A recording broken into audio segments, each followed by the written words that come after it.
Urukiko rwabona uruhu murundo rwa 2007 urwa Kyamuhunga People's Sacco CHAPS rubireho izo biri hanyuma y'abazyo muri Kyamuhunga muri Bushinyi District urukiko rucanjuriwe ngusa kweji ekozera amagoba gari kurenga biliyoni 3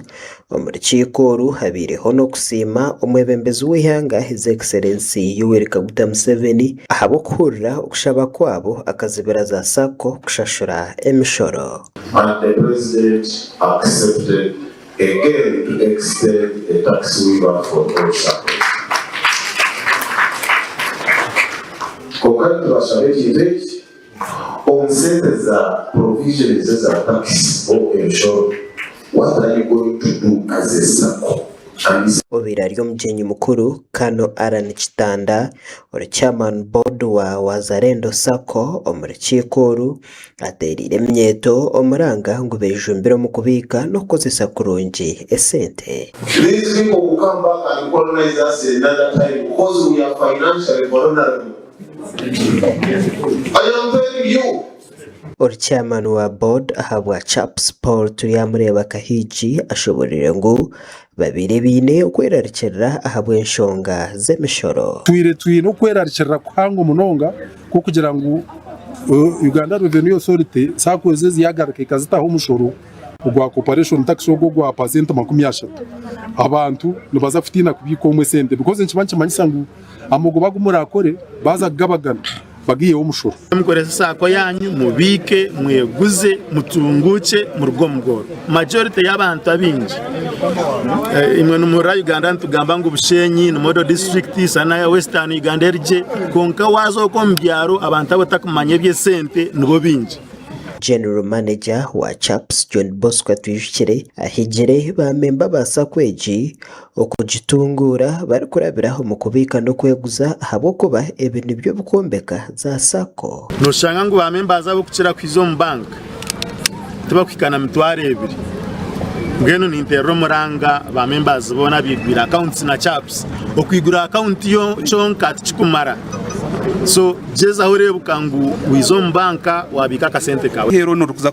guritaka ninga kuza gukora home development gendo gikore kandi amuherwa bino beno manyango income yawe kuza kushashura ronejo iri guaranteed eruho koragire okuwaremwa ugarike omunanko musako yawe ho kubohire sente then okoreki ugambe nabo mushitame muri either mwana mbasa ku structuring ronejo ninga mwana mbasa kugira schedulinga ninga mwana mbasa kugira negotiating. So hano habebembezi ba Sakweji bongire bakashobora ekero kuretera Sacco ya CHAPS yabe yo mutana hazindi aho n'abanyamakago bahirwe berabo ahabo murimo go barakora.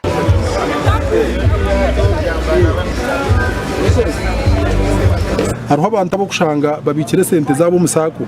konke kikahata imu yo kushaba yorone kabura kwija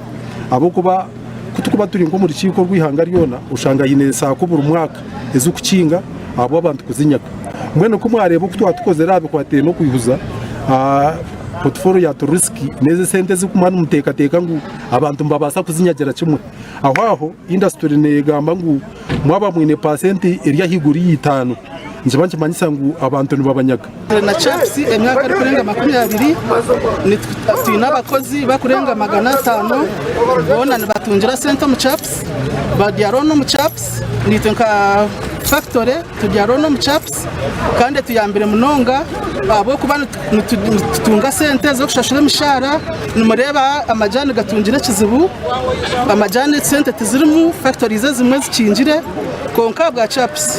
ne tuyamba kutugumiza mu kutambura no butina ka sente etwereza sente zo kukozesa. CHAPS ekatandikwaho Reverend Father Paulino Tomaino obwahato mjenzi kando wabire ayorekirire ukubingo bworo mbyanga na mnonga aha muntu wa burijo obwahati obukiga bwa Sakweji bwemerire ahari biliyoni ziri kurenga 95 kandi Sakweji eyina mataji agarukurenga 18 omwihanga ryona amakuru agashakwa Gerard Tugume omuri Bushenyi.